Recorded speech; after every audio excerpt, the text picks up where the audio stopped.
ഇനിയിപ്പോൾ നമ്മൾ ഇത്തിരി കപ്പയും മീനും കൂടെ ഉണ്ടാക്കാൻ പോകുന്നുണ്ട്. അപ്പോൾ ഞാൻ അതിന് വേണ്ട കാര്യങ്ങളൊക്കെ ചെയ്യട്ടെ. മുളകുപൊടി അപ്പോൾ നമുക്ക് ചുമ്മാ വറ്റിച്ച് വയ്ക്കാം. അത് കഴിക്കാറുള്ള സമയത്ത് തേങ്ങാപ്പാലൊക്കെ പിഴിഞ്ഞ് വെച്ച്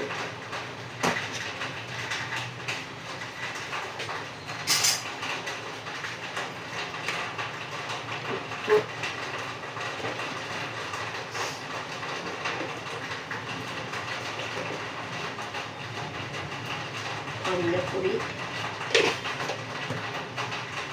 വാളംപുളി വെള്ളത്തിൽ വെച്ചിട്ടുണ്ട്,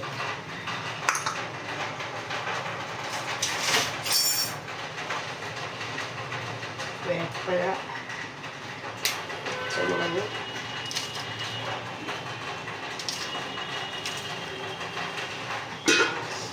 ഇഞ്ചി. അയ്യമ്പതിയാണ് എടുക്കാൻ പറഞ്ഞത്.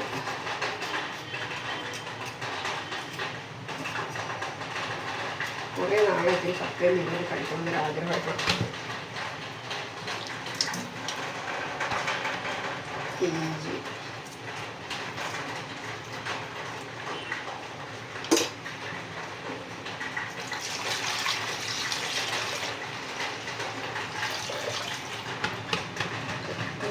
മീൻ, അയിലാണ് കേട്ടോ. അയിലയും അയിലക്കറി കപ്പയാണ് വൈകുന്നേരത്തെ ഭക്ഷണം. ഞാൻ അടുപ്പത്തേക്ക് വെക്കട്ടെ. തൽക്കാലം ഇത് ഇങ്ങനെ ഇരുന്ന് തിളച്ച് വറ്റി വരട്ടെ. അത് കഴിയുമ്പോഴത്തേക്കും നമുക്ക് തേങ്ങാപ്പാലൊക്കെ പിഴിഞ്ഞൊഴിക്കാം. തിളക്കട്ടെ അവിടെ ഇരുന്ന്.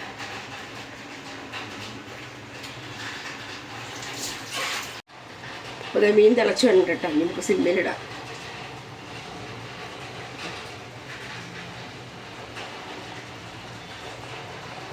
അപ്പോൾ മീൻ തിളച്ച് വരിയിട്ടുണ്ട്. ബാക്കി പണിയൊക്കെ പിന്നീട്.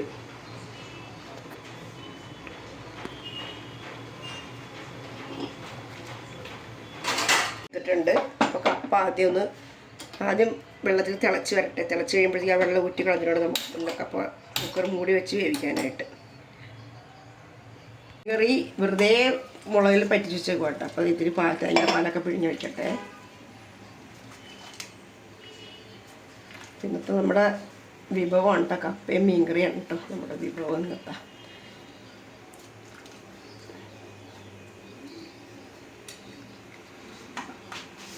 തേങ്ങ ഞാൻ ഒന്നും കൂടി പിഴിയുവാണ്. ഒരു പ്രാവശ്യം കൂടി പിഴിയുവാണ് കേട്ടോ.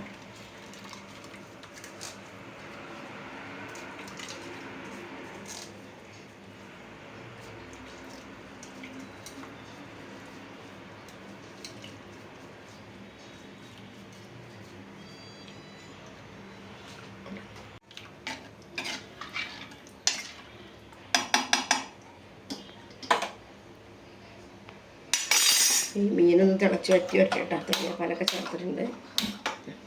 കപ്പയും തിളച്ച് വറ്റട്ടെ. അപ്പോൾ കപ്പയിലെ വെള്ളം ഞാൻ ആയത്തും തിളച്ച വെള്ളം ഞാൻ ഊറ്റി കളഞ്ഞിട്ടോ. അല്ലെങ്കിൽ ഭയങ്കര പ്രശ്നമാണ്. കയ്പുണ്ടാകും. ഭയങ്കര പ്രശ്നങ്ങളായിരിക്കും. അത് 5-6 വെളുത്തുള്ളി ഇട്ട് കൊടുത്തിട്ടുണ്ട്. പിന്നെ കുറച്ച് മഞ്ഞൾപ്പൊടി. ഇനി നമുക്ക് കുക്കർ അടച്ച് വെച്ചൊന്ന് വേവിച്ചെടുക്കാം. നന്നായിട്ട് വേഗണമല്ലോ. കാരണം മീൻകറിയും കപ്പയും കൂടിയാണ് നമ്മൾ കഴിക്കാൻ പോകുന്നത്.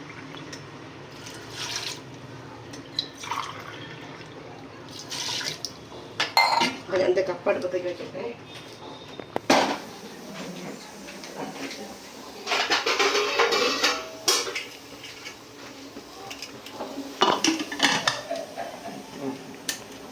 മീൻകറി ഇരുന്ന് തിളച്ചുകൊണ്ടിരിക്കും കേട്ടോ. തിളച്ചത് വറ്റണം.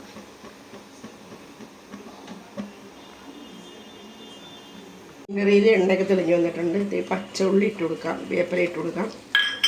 കുറച്ച് പച്ച വെളിച്ചെണ്ണ ഒഴിച്ച് കൊടുക്കാം.